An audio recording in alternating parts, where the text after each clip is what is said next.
لا هەرکوێکەن و بینەری زوومن ئەم کاتان باش ئەمریکا و ئێران چوون بۆ ئیتالیا بۆ ڕۆما گەڕی دووەمی دانوستانەکانیان لەوێ ئەنجامما ڕاستیەکەی بە هەمان شێوەی گەڕی یەکەم عومانیەکان نێوەندگیر بوون لە بینای باڵۆزخانەی یان باڵێزی عومان لە ئیتالیا لە ڕۆما دانوستانەکان بەڕێوەچوو وەکو جاری پێشوو ئێران هەر یەکسەر لە ڕێی میدیاکانی لە ڕێگەی گوتەبێژی وەزارەتی دەرەوە لە ڕێگەی سەرچاوی جیاوازی شاندی دانوستان و خودی ئەباس عێراقچیش ڕاستیەکەی لە دوانی ئەرێنی لەبارەی گەڕی دووەمی دانوستانەکاندا وەکو چۆن لە گەڕی یەکەمیش بامان شێوە هەرزوو قسەی ئەرێنیان لەباری دانوستانەکە کرد ڕاستیەکەی لەوە زیاتر عێراقچی قسەیەکی کردو حەزەکەم ئاماژەی پێ بەم ئەڵێ لەگەڵ ئەمریکا لەسەر هەندێک بنەما و ئامانج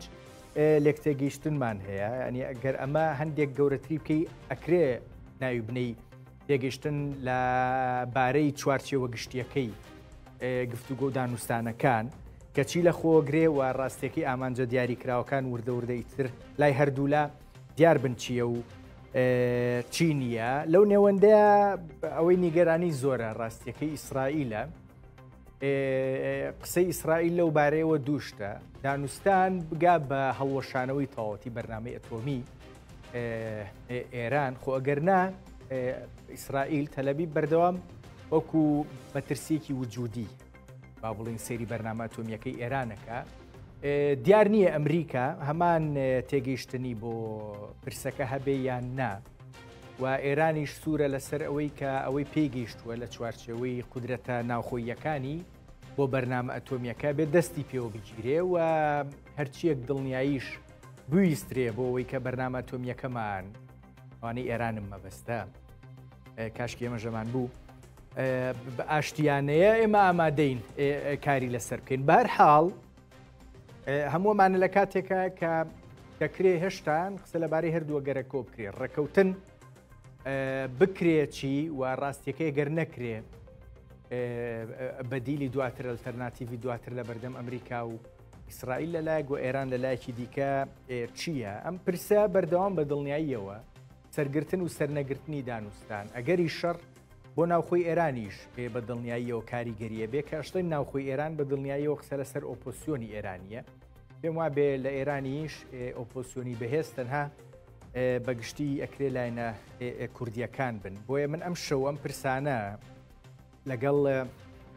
بەڕێز ئیبراهیم عەلیزادە سکرتێری کۆمەڵە ڕێکخراوی کوردستانی حزبی کۆمونیستی ئێران گفتوگۆکەم و هەوڵێم ئیترشیکردنەوەیکی ورد ڕاستیەکەی بۆ پرسەکە بکەین لە دیدی خۆیان و دیدە گشتیەکەش بە دڵنیایی قسە لەبارەی دانوستانەکان و ئایندەی ئەم پرسە بەچۆگە شیەکەینەوە کاک سەید برایم سلااوت لێبێ وادارم زۆر زۆر باشبی پێم خۆشە گفتوگۆت لەگەڵاکەمەوە بە خێر بیتەوە بۆ زووم ئەمە دوو گەڕی دانوستانمان بینی ڕاستیەکەی ئێران زۆر پەلەیەتی بۆ ئەوەی با بڵێن فۆرمێکی ئەرێنی بە دانوستانەکان بە ئەمریکا هەندێک هێمنتر هێورتر مامەڵە لەگەڵ پرسەکەیاکە بەڵام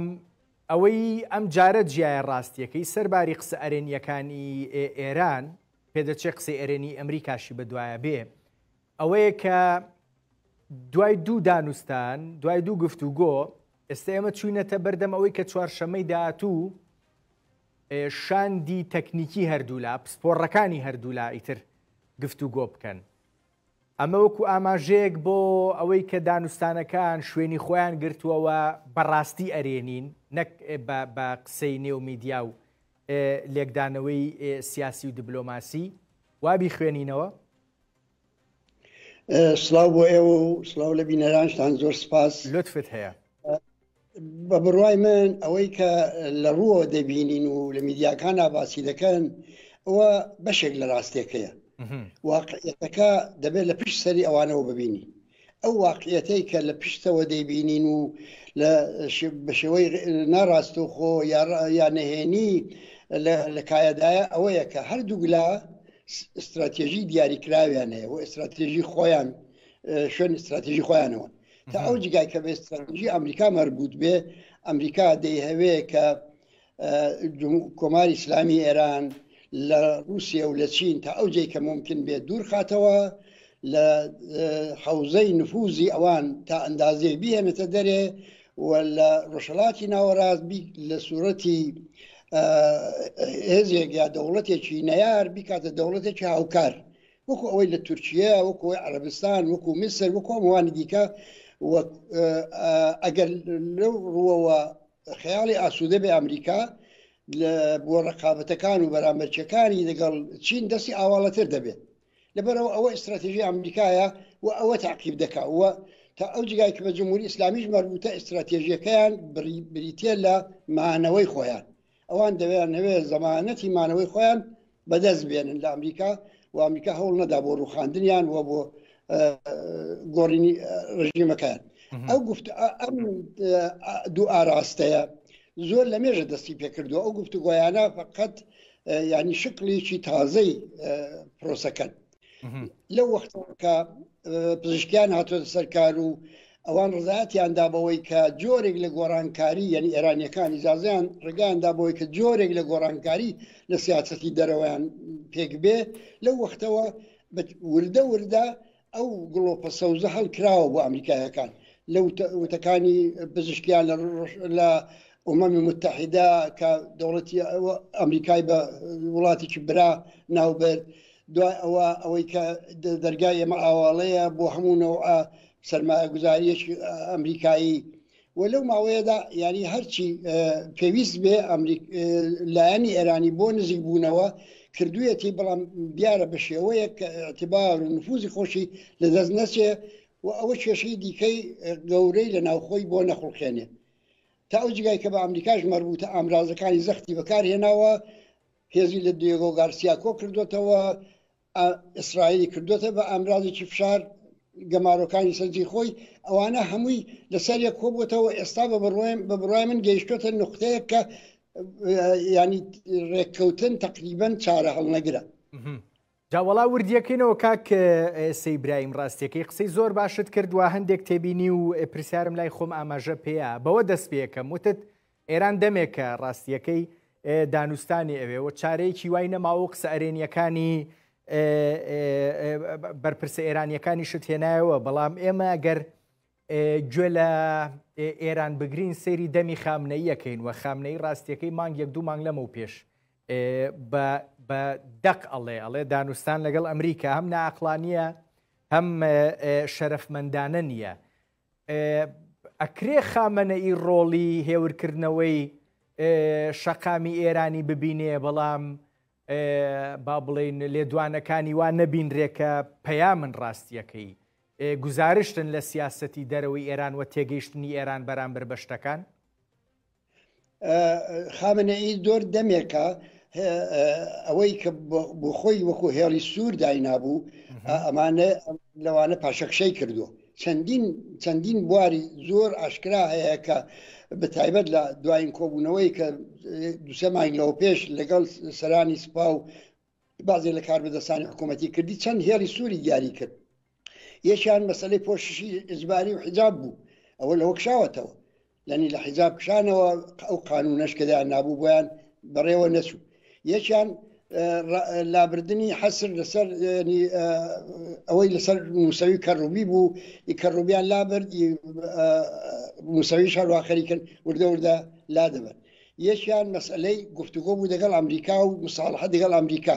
و یەکیان مەسەلەی شورای نیگەهبان بوو شورای نیگەهبانی جارە نازانین چەندە دوای پاشەکشە دەکات بۆی چ دەورێک ببینێ لە داهاتوو ئێراندا بەڵام ئەوەی معلومە خامنەئی بە ناچار کەوتۆتە سەر ڕەوتی پاشەکشەکردن و ڕەوتی بەستا بەجێهێشتنی ئەو هێڵە سوورانەی کە بۆ خۆی دانابوو ئەوش لە ڕووی ناچاریە چونکە هەموو ئەو ئامرازانەی کە بەدەستەوە بوو وەکو زەخت بۆ سەر ئەمریکا بەکاریێنا هەمووی لە دەستەوە بە تایبەتیش شتێک کە زۆر هەڕەشە لەمانەوەیان دەکا ڕێگ نەکەوتن دەگەڵ ئەمریکا نییە بەڵکە سەرهەڵدانی جەماوەریە لە ناوخۆی وڵات جاوەڵا کاک سەیبراهیم دێمە سەر ئەمەشیان ڕاستیەکەی بەڵام ئەم پاشەکشەیەی خامنەئی کە بەڕێزت باسیەکەی و ئەکرێ وەکو پاشەکشەی ئیتر سیاسەتی ئێرانی بەگشتی ببینین هەم تایبەت بە ناوخۆ هەندێک نمونە تێنایەوە هەم ئەم دانوستانانە ژەگەر وەکو نمونەی دەرەوە ڕاستیەکەی سەیری بکەین تۆ پێم بڵێ چەمکێکی دیاریکراو هەیە لای خامنەی زۆر جار باسیەکە پاشەکشەی قارەمانانە ئەمە لەو چوارچێوەیە لە چوارچەوەی پاشەکشەی قارەمانانەیە و تێگەیشتنە لە ئەو واقعی کە ئێران تێیکەوتووە و ئەمە نەکا ڕاستیەکەی شتی گەورە لە دەستەیەن یان چی؟ بە بڕای من هیچ نیشانەیەک لە پاشەکشەی قارەمانانەی پێوە دیار نییە و ئەوە خامنەی زیاتر لە هەموو کەسەوە دەزانێت. ئێستا ئەگەوە ڕووداوەکانی ناوخۆی ئێران تاقیب بکەن ئەو قسە و گفتوگویانەی کە دەکرێت تەنانەت بە شێوەی عەلەنی بە ئاشکراش دەکوترێ هەمووی ڕووی رەخنەی لە خامنەییە. ئێستا ڕەخنەگرتن لە خامنەیی سەرزەنشکردنی بەهۆی ئەو سیاسەتانی کە لە ڕابردوو بوویەتی و ئێرانی بۆ جگایگەیاندۆ بۆتە شتێکی باو. یعنی لە هەمان لەسەر ئاستی شەقام یان لەسەر ئاستە سیاسیەکەش کاک سەید برایم؟ لەسەر ئاستە سیاسیەکەش بە بڕای من بەهۆی ئەوە کە لە بەرابەر ئیسرائیلدا نەیتوانی قدرەتێکی وا لە خۆی نیشان بدا کە هیچ قارەمانەتێکی پێوە دیار بێ و هەروەها لە یارمەتیدان و نەجاتدانی هێزە پرۆکسیەکانی هێزە نیابەتیەکانی لێرلێژی چی نەتوانی بکە و بۆ لە ناوخۆی وڵاتیش نەیتوانیوە ڕیزەکانی خودی حکوومەت یەکدەست و متحید ڕاگرێت.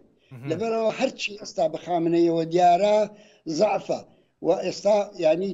بە بڕوای من نەتیجەی ئەو گفتوگۆیانە دووشت ڕوو دەدا. ئەویش ئەوە کە بمانەوێ نەمانەوێ گۆڕانکاریەک لە ساختاری دەسەڵات لە ئێراندا ڕوو دەدا کە ئایا ئەو گۆڕانکاریە شامیلی خودی خامنەیش دەبێ یان ناببوونەوە کە پیر بووە و ئیتر توانای حکوومەتکردنیشی لە ڕووی تەمەنشەوە وردەوردە نەماوە یا هەر بیانوێکی کە بۆی بینەوە یا هیچ نەبێ بە بڕوای من سیما دموچاوەکان ناچارن بگۆڕن. یعنی ئەو گۆڕانکاریە ئەوەندە دراماتیکە ئەو ئەوانە و ئەوەندە ئەساسین کە ناتوانێەوە ناکرێ بەبێ گۆڕینێک لە ساختاری دەسەڵات لە ئێران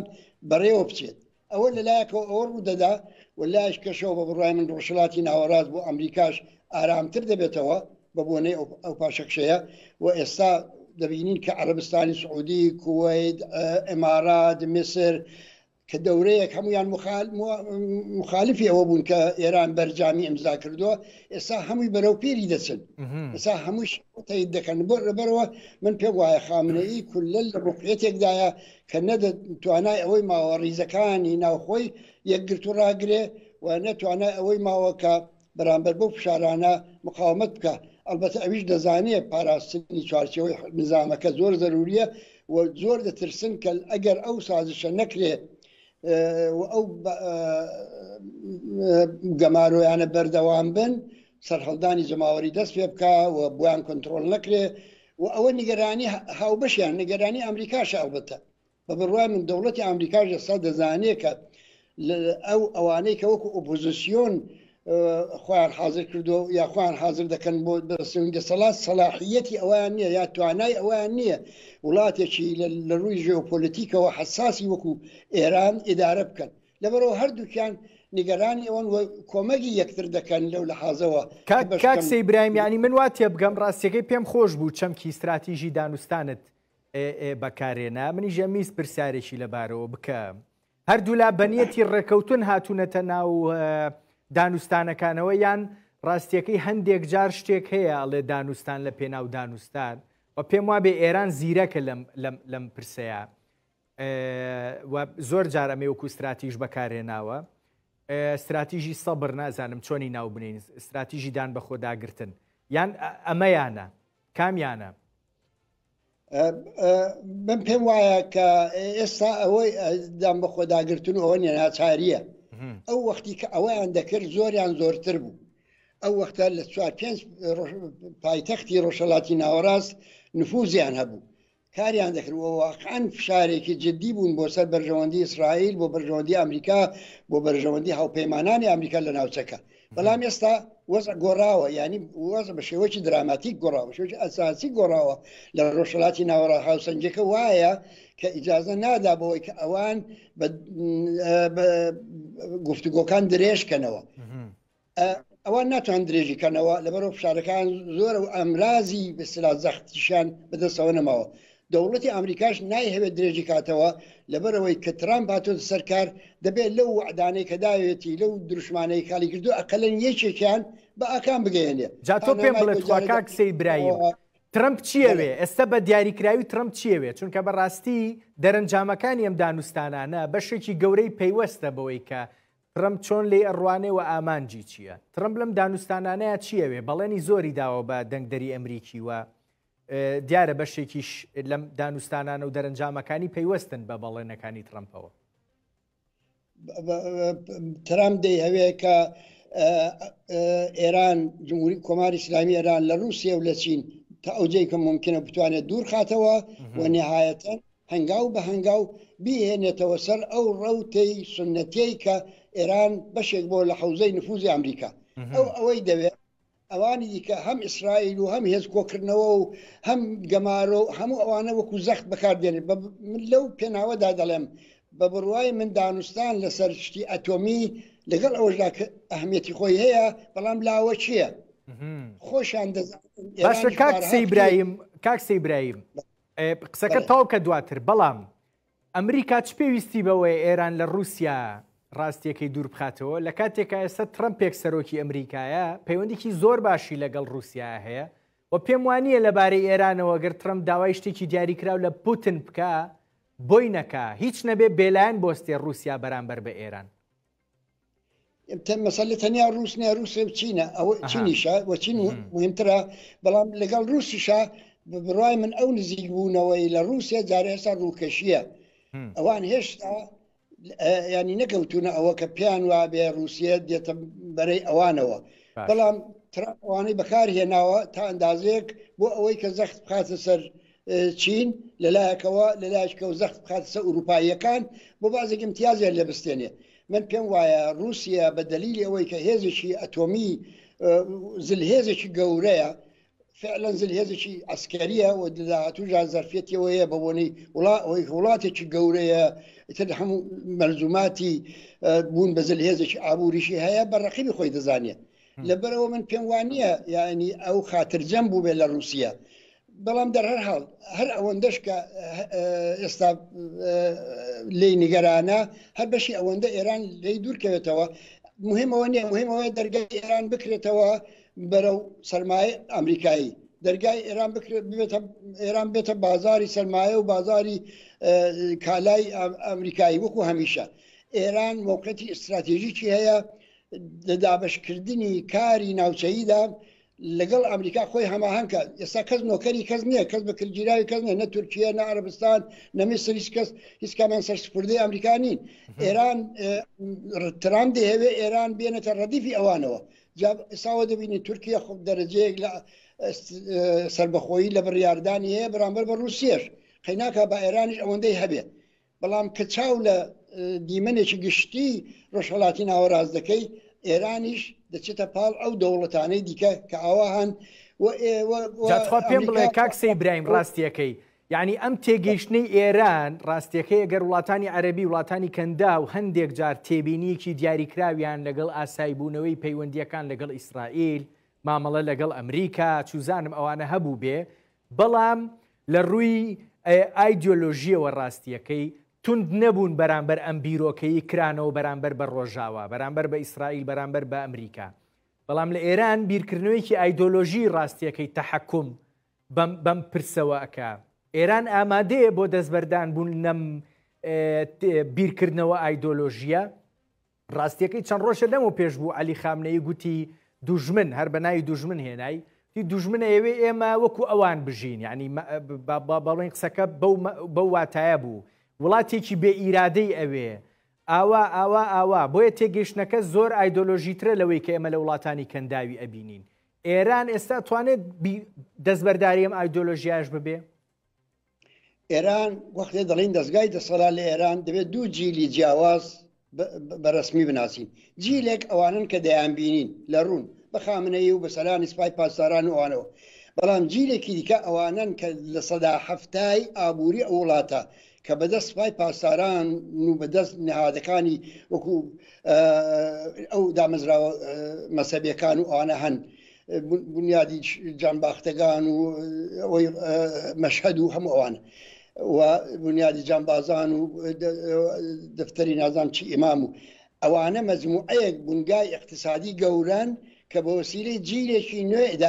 بەڕێوە دەچن جینێکی نوێی تکنۆکرات کە هەمویان زۆربەی زۆریان تەحسیلکردەی دانیشگاکانی ئوروپا و ئەمریکا و کانەدا و ئەمانان و ئەوانە حاضر نین ئەو قدرەت و دەسەڵاتەی سەروەتە و ئیمکاناتی کە بەدەستیانەوەی و ئەو ژیانە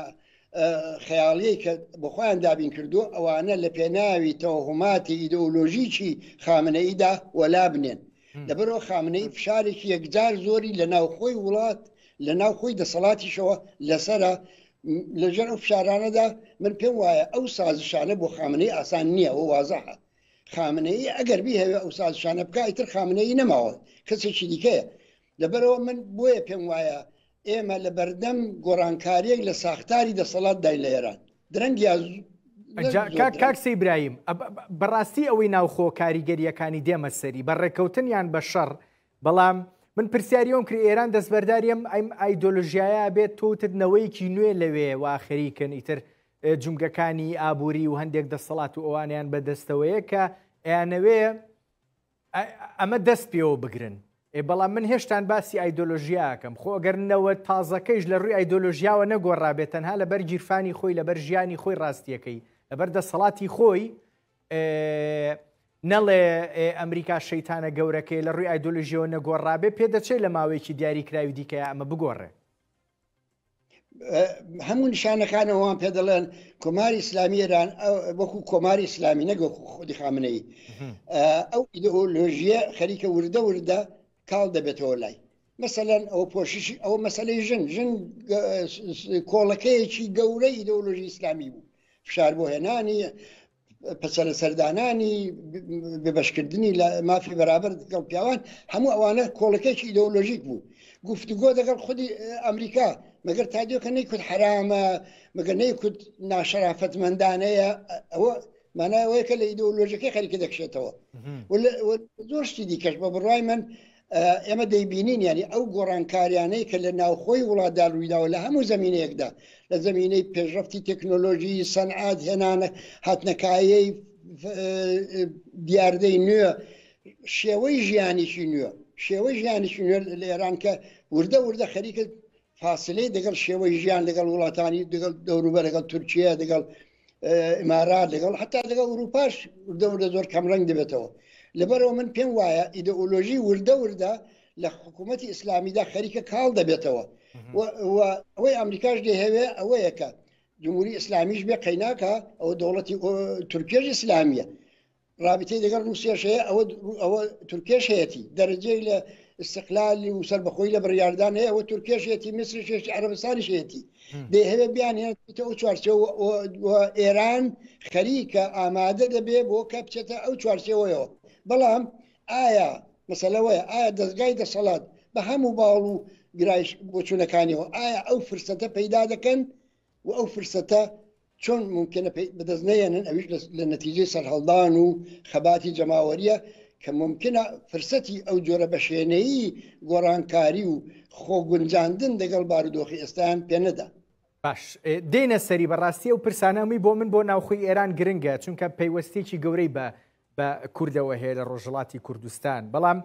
با هەندێک بینەوە ناو دانوستانەکان کاک سەید برایم ڕاستیەکەی وتت تۆ ئەستەن پرسی ئەتۆمیەکە پێدەچێ یان دانوستان لەسەر ئەتۆم پرسێکی لاوەکی بێ ئەوەندەی پەیوەندی بەوە هەیە کە یانەوەی ئێران دوورخەنەوە لە رووسیا بەڵام هەرچۆنێک بێسە دانوستانێکی ناونرا و دانوستانی ئەتۆمی و پێدەچێت لەسەر چوارچێوە گشتیەکەی گفتوگۆکان وردە وردە ئیتر دانوستانەکان ڕێککەوتبن هەردوولا چونکە قسە لەبارەی ئەوە هەیە چوارشەمەی داهاتوو شاندی تەکنیکی و پسپۆڕەکان و ئەوانە کۆ ببنەوانێ تۆ پێم بڵێ ئێمە ئەتۆممان هەیە گروپە چەکدارەکانمان هەیە و ڕاستیەکەی بەرنامەی موشکی و درۆنی ئێرانیشمان هەیە ئیسرائیل و پێم وابێ ئەمریکاش زۆر ئەیانوێ گفتوگۆکان لەسەر ئەم سێ مەسەلەیە بن ئێران نە ئەڵێ ئامادەین تەنها لەسەر ئەتۆم قسە بکەین پێت وایە دوجار چوارچێوە گشتیەکە چییە بێ بۆ گفتوگۆ تەنها ئەتۆم یان پرسەکانی دیکەش؟ هەموو پرسەکانی دیکە تا ئێستاش هاتۆتە گۆڕێ بەڵام بەنهێنی لە دانوستانەکانی پشتی پەردە من پێم وایە هەمووی ئەوانە هاتۆتە گۆڕێ و تەنانەت ئەوەی کە ئێمە هەستمان پێ کردووە هەڵوەشانەوەی سپای قودسیش هاتۆتە گۆڕێ چونکە دەڵێن سپای قودس مەئموریەتی دەرەوەی سنوورەکان بوو ئێوە کە ناتان هەوێ لە دەرەوەی سنوورەکان کێشێکمان بۆ بخڵکەنن ئەو سپایتان بۆ چێراگرتووە لە سەبارەت بە موشکەکانیش من پێم وایە جارێ فعلەن لەوانەیە زۆر فشاری بۆ نەیەنن لەبەرەوە بۆیە سازشەکەیان بۆ ئاسانکەنەوە یعنی ئەوان چونکە ئەگەر نانەوێت جمهوری ئیسلامی بڕوخێنن و چونکە هەروەکو ئەرزمکردن ڕوخانی جمهوری ئیسلامیات گۆڕانی ڕژیم بە قازان زیان نییە بە قازانجی استراتیژیکیان نییە ئێستا چونکە نانەوێت بیرروخێنن نانەوێت هەموو فشارەکانی یەکسەر بەسەردا بڕوخێنن یعنی وای لێ بکەن کە پاشەکشەکردن بۆی ئاسان نەبێت بۆی ئاسان دەکەنەوە هەموو ئەوانە ممکنە یەکجێ نەیەن نەگۆڕێ بەڵام وەختێک زانیان کە توانیوانە بچنە پێشێ دەگەڵیان و کۆماری ئیسلامی ئەو سازش ئەساسیەکانی کردووە ئیتر لەو بابەتەشەوە دوجار دێتە گۆڕێ ئەتخوا پێم بڵێ کاکسە ئیبراهیم سازشی بنەڕەتی یان ئەساسی کامانن حەزەکەم بیزانم ئەتۆممان هەیە بەرنامەی موشکی و درۆنمان هەیە مەسەلەن مەسەلەی گروپە چەکدارەکانمان هەیە ئێران ڕاستیەکەی لەو بارەیەوە ئێران قسەی لەبارەی گروپە چەکدارەکانەوە هەبوو و جۆرێک لە منجڕی یان جیڕی پیشانەیە بەوەی کە گروپەکان هەڵنەوەشێنەوە حوسیەکان هێشتان جموجوڵیان هەیە حەشدی شعبی لە عێراق چوزانم هێشتان وەکو ئەوە نییە کە ئەمریکا ئەوێ خۆی هەڵوەشێنێتەوە بچێتە ناو گروپە چەکدارە فەرمیەکانی عێراقەوە چۆن ئێران ئەچێ سپای قودس هەڵوەشێنێتەوە لە کاتێکە هێشتان جۆرێک لە با بڵین جیڕی پیشانەیە بەرامبەر هەڵوەشانەوەی گروپە چەکدارەکانی دیکە سەبارەت بە ئەتۆم کۆماری ئیسلامیێران زۆر پێشتر ئەو سازشەی کردووە ئەوەی پیتاندنی ئۆرانیۆم بگاتە 3.68 کە هەر فقط بۆ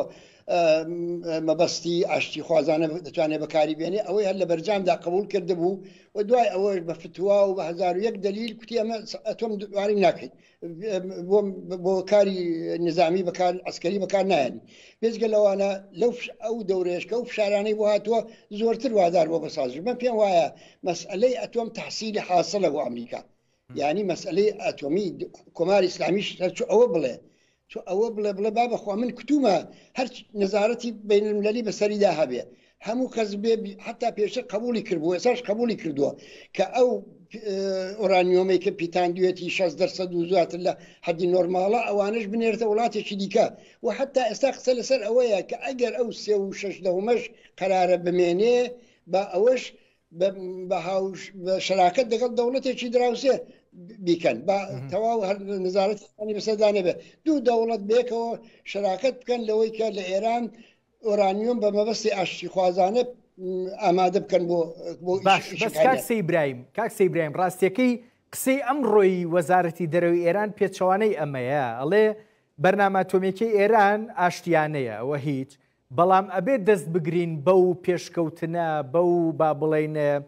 ئینجازاتانەی بەو قودرەتەی کە پێی گەیشتوین بە توانە ناوخۆیەکانی ئێران خۆی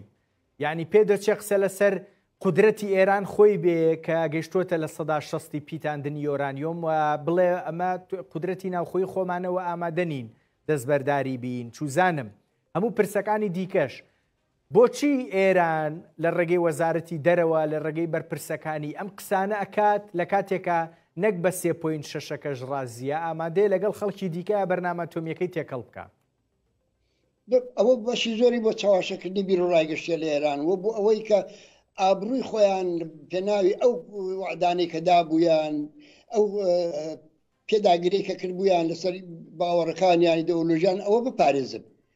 ئەوە خاڵی من دەمێت لە جوای پرسیارەکەی پێشوتاندا ئاماژە ئیجازە بدەیت ئیجازە بدەم بە نوکتەیەک ئەویش ئەوە هێزانەی نیابەتی کۆمە ئەوەی کە بە نێوی هەواداری کۆماری ئیسلامی دایانناسن ئەوانە بێجگەلەوەی کە بوون بە ئامرازی دەستی سیاسەتەکانی کۆماری ئیسلامی بەڵام خۆشیان لە وڵاتەکانی خۆیان سیاحبی قەزیەن ینی ئەوە نییە ئەگەر مەسەلەن کۆماری ئیسلامی دەستی لە فەلەستین هەڵگری چ قەزیە فەلەستین تەواو بوو بێ یا حتا کێشەی حزب الله لە لوبنانیش ئێمە دەزانین ڕیشەی لە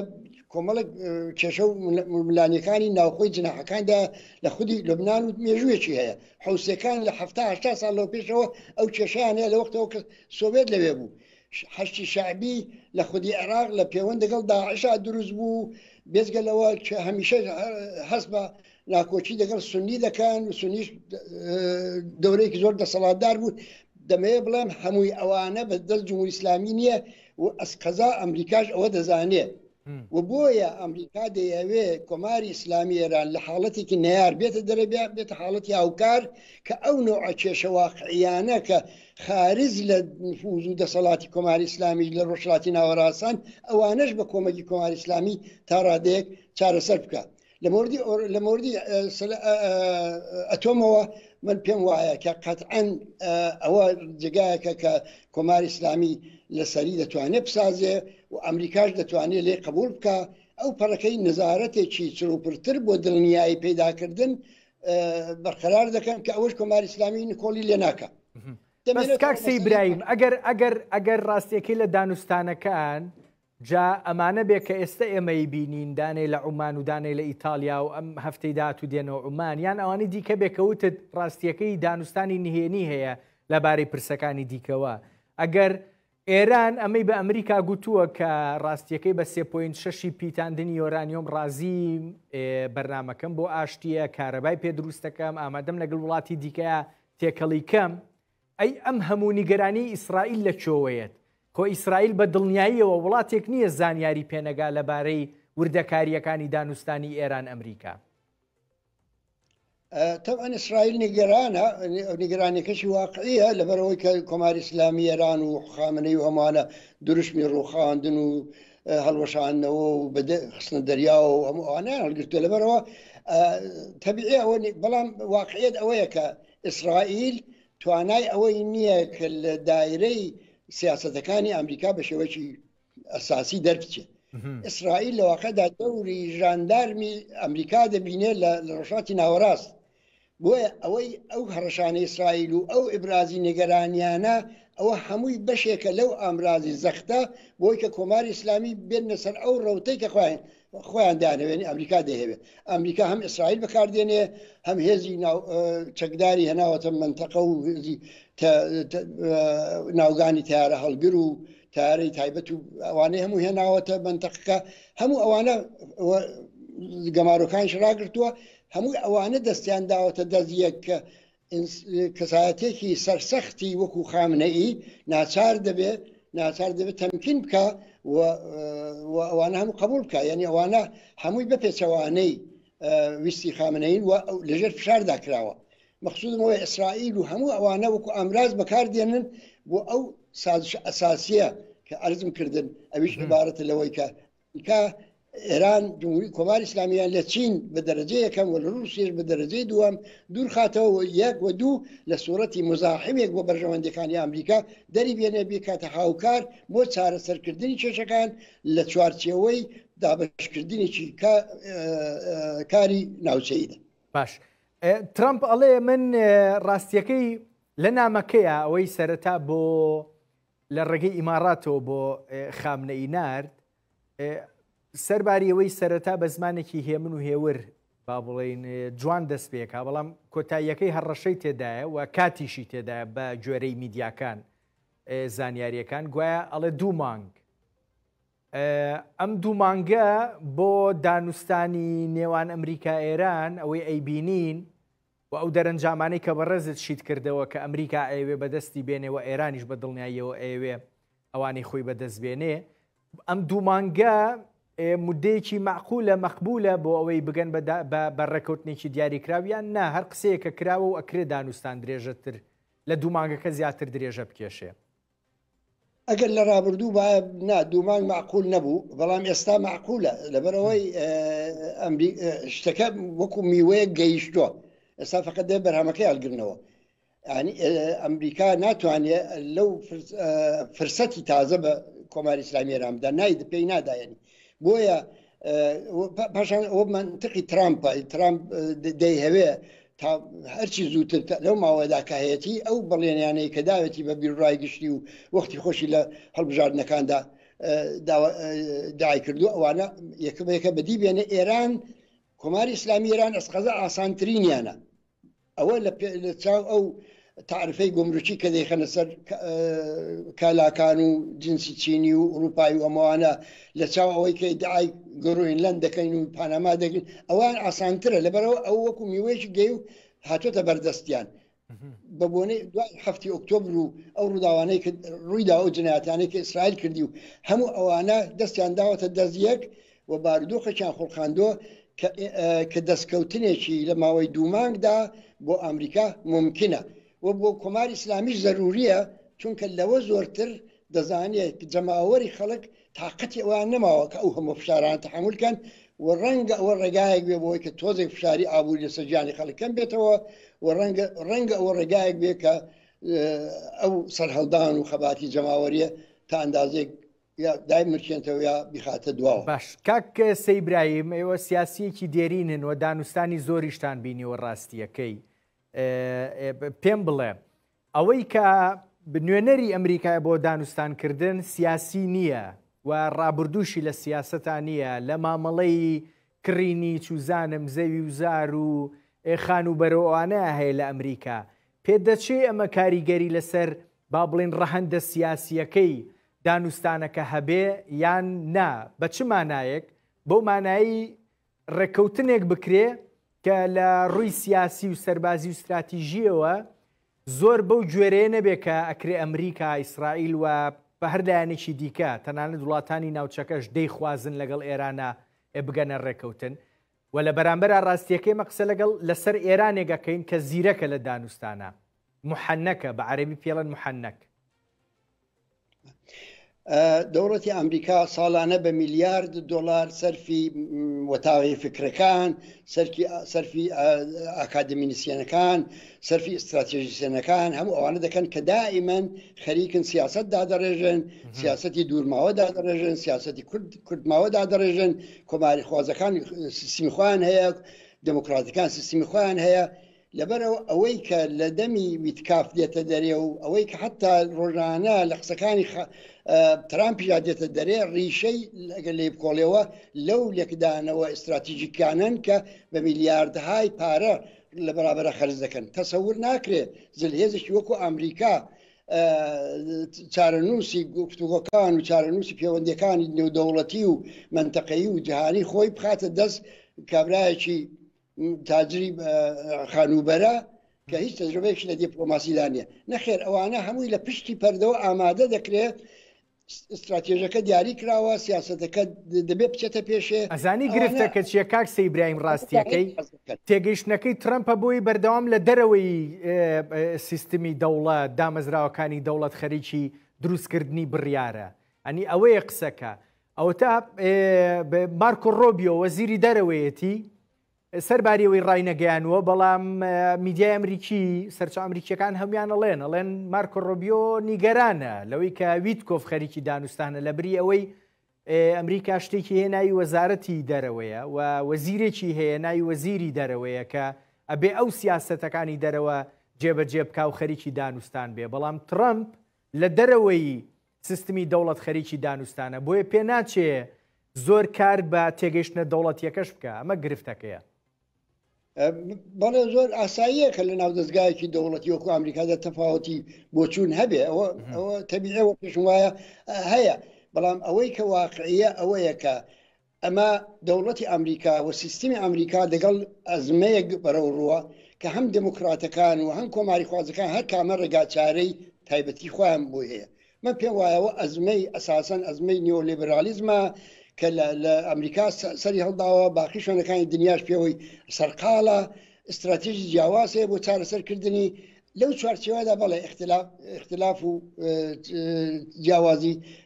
نەزەر هەیە ئەوەی کە دەبێت چ بکەن یعنی چ بکەن بۆ ئەوەی کە اقتصادی ئەمریکا لەو بحرانە نەجات دەن ئەوەی کە ئێستا لە ئەمریکا دەیکەن لە دەرەوەی چوارچێوەی دامەزراوەکان نییە ئەو بڕیارانە بڕیاری ناوەندەکانی فکرە بۆ جۆرێک لە ڕێگاچارە بۆ هێنانە دەری نظامی سیاسی و اقتصادی ئەمریکا لەو قەیرانە کە ئێستا تێدایە ئەوە خودی ترامپیش ئەوەی کار ناکات ئێمە لە قەیرانداین و ڕێگایەکە بۆیان دیوەتەوە ئایا چارەسەر یاننا من باوەڕ ناکەم چارەسەر بێ بەڵام تەنیا ئەوە مەحسوولی فکری ترامپ نییە ئەوە سیستمێک ئەوەی داڕشتۆ ئیتر بەو شێوە جاری وا شێتانە بەڕێوە شێتانە دەردەبردرێ بەڵام بە بڕوای من ئەوەی کە بەڕێوە دەچێ وشیارانەیە. باش کاک سەیبراهیم ئێمە ئەوە چەند وەختار قسە لەبارەی ئەگەری ڕێکەوتنەکەین گفتوگۆکان دانوستانەکان و پێم وابێت تۆ زیاتر لەگەڵ ئەوەی کە ڕێکەوت نەکرێ تەواو ئەمە یەکلا بۆتەوە چونکە هەم ئەمریکا ئەوەی ئەوێ ڕاستەکەی هەم ئێرانیژی تر هیچ قودرەتێکی نەماوە بۆ ئەوەی لە دەرەوەی ئەگەری ڕێکەوتن لەگەڵ ئەمریکایە باس و خواسێکی دیکەی بۆ مابێتەوە ڕاستیەکەی بەڵام قسێکەی لەبارەی ئەگەری هێرشی ئیسرائیل بۆ سەر ئێران و ئەوەی کە باسی با بڵێن تەنانەت ئێران خۆی ئەڵێ زانیاری باوەڕپێکراومان هەیە لەبارەوەی ئیسرائیل ئێوێ هێرش بکە ئێمە هێرشی ئیسرائیلی تاکلایەنە بۆ سەر ئێران ئەبینین من پێم وایە ئەگەری زۆر لاوازە هەرچەند کەس ناتوانێت حکمی قەتعی بدا بڵەوە دەبێ یا نابێ بەڵام واقعەوە لە ڕووی بابەتیەوە ئیسرائیل ناتوانێت لە چوارچێوەی سیاست و بەرژەوەندی ئەمریکا بچێتە دەرێ چونکە ئەگەر ئیسرائیل حملە بکە بە ئێران دەست دەکاتەوە ینی بەشی ئەوەندەی هەیە دەست بکاتەوە کە دەستی کردەوە ئەو شەڕە مەحدود نامێنێ ئەگەر بە ئیسرائیل ژنەگا خۆ بە ئارامکۆ دەگا ئەوە تەسادفی نییە دروست لە و کاتەدا وەزیری دیفاعی عەرەبستانی سعود عەرەبستان دێ بۆ دەسێ خامنەیی دەبینێ سەرانی دەبینێ بۆ دڵنیایان بداتێ بۆ بڵێ ئەمە دەگەڵ ئەو پرۆسەیەین جۆرە خاتر جەمی بخوایان دروستکەن کە سبەینی هێرشان ناکرێت سەر کۆی دە خەتەردایە ئەماران لە خەتەردایە ئەوانە هەموو ماڵیان لە شوشەیە و لە پاڵ دەستی ئێرانیشن قسەکە لەبارەی ئەوەیە کاک سەیبراهیم ڕاستیەکەی ناتانیاهۆ زیرەکە لەوەی کە چۆن ئەمریکا و وڵاتی دیکەش بێنێتە ناو جەنگێکی دیاری کراوەوە ئەمە لەبارەی ئێرانەوە ئەکرێ مەیسەر بێ ئیسرائیل دەتوانێت لەبارەی ئێرانەوە با بڵێن مەترسیەکی ئاوا بۆ ترامپ ئەمریکا دروست بکە بە بڕوای من ناتوانێت لەبەرەوە مەوجودیەتی ئیسرائیل بە کۆمەکەکانی ئەمریکا و گرێ خواردووە ئەو ڕۆژە تەنانەت ئەو بۆمبانەی کە دەدرێ بە تارەکانی کە بێ مثلەن دامەزراوەکانی ئێرانی پێ لێدە دەبێت ئەمریکا بیداتی ئەو ڕۆژە کە ئەمریکا قەتعیکە ئەوەی نێبیکە لەبەرەوە پەیوەندی ئیسرائیل و ئەمریکا زۆر قوڵترە لەوە جیاوازیەکان لە حەدی جیاوازی سیاسەتی ناتانیاهودان دەگەڵ جناحێکی دیکەی ناو دەوڵەتی ئیسرائیل بەڵام ئیسرائیل بەدەست ناتانیاهو نییە ئیسرائیل جناحی جۆرا-جۆری تێدایە و دەبەرەوە لە سەرجەم بە بڕوای من ئەوان وەکو هاوپەیمانێکی ئەمریکا کار دەکەن و ئەو سەفەرش کە ناتانیاهو کردوێتی بۆ ئەمریکا هەر ئەوە بووە کە ئێمەش دەبین بە بەشێک لەو زەختەکە بۆ سەر ئێرانەیە تا بەو سازشەی کە ئێوە پێویستانە ئەوەی سازش بکە و ڕێک بکەون جا تۆ پێم بڵێ کاک سەیبراهیم کاتم کەم ماوە ئەمە ئێران سازشەکە و ڕێکەوتنی ژەکە ئەمە کاریگەری لەسەر ناوخۆی ئێران چییە بێت چونکە ئێمە لە ناوخۆی ئێرانە ڕاستیەکەی دەرگیری دنیایەک ڕەخنە و ڕاستیەکەی هەڵکشان و داکشانین بە تایبەت لە خۆپشاندانەکانی ژنژیان ئازادی و دواتر ئەمە بۆ ناوخۆی ئێران چ کاریگەریەکێ بێ بۆ ئێوە وەکو هێزەکانی ئۆپۆسیۆن چۆن لێڕوانن و ئێوە چۆنە بێت دەرگیر بن لەگەڵ ئەم گۆڕانکاریانەی ناوخۆی ئێران ئەگرێتەوە ئابووری ئێران وا داڕماوە کە تەنانەت ئەگەر ئەو گەماروانشی لەسەر هەڵبگیرێ ئەگەر دەرگای سەرمایە غەربیشی ڕۆژاوایشی بەرەو ڕوو بکرێتەوە لە کورتماوەدا ناتوانێت نانێکی ئەو تۆ بخاتە سفرەی خەڵکەوە کە ئەو ناڕزایەتیانە کۆنتڕۆڵکە بۆیە ئەو بزوتنەوە کۆمەڵایەتیانەی کە ئێستا هەن بەردەوام دەبن ژنان کە ئەو دەستکەوتیان بەدەستێناوە خۆشیشی ئیزباریان وەلاناوە قانونەکان فڕێداوەتە زبڵدانەوە کە لە پارلەمانە تەچیب کرابوو هەر بەوەندە رازی نابن کۆمەڵێک داخوازی دیکانێ کرێکاران هەروە خانەنشینان هەروە پەرستاران هەروە هەم ئۆبێز هەر بۆیەشە کۆماری ئیسلامی لەگەڵ ئەوەدا کە لێرە دەبینی تەدارکی سازش دەبینەوە سازشەکەش تقریبا وەرو باسمان کرد قەتعیە هەمزەمان بەدەیان کەسی هەر لە شارەکانی ئێران هەر لەو ڕۆژانەدا ئێعدام کردووە بۆ ینی ئەو ترسە ئەوە ینی ئەو وەزعیەتە دەبێت لە سیمای جمهوری ئیسلامیدا ببینین جا تۆ پێم بڵێ کاک سەیبراهیم ینی ئەگەر ڕێکەوتن بکرێەوە جۆرێک لە با بڵێن پەیوەندێکی فێنک لەگەڵ ئەمریکا دروست ببێ لەوە چی ئەم ترسەی ئێران ئەم ترسەی خامنەیی ڕژێمەکە ڕاستیەکەی ببێ بە تووڕەیی بەرامبەر بە خەڵکەکە. ئێمە ئەمە بینین لە ئێران، چونکە ڕاستیەکەی ئەمە ببێ بە دڵنیاییەوە کاریگەری لەسەر کورد لە ڕۆژهەڵاتی کوردستانە بێ و تون دەبێت دەوڵەت بەرامبەر بە خەڵکی.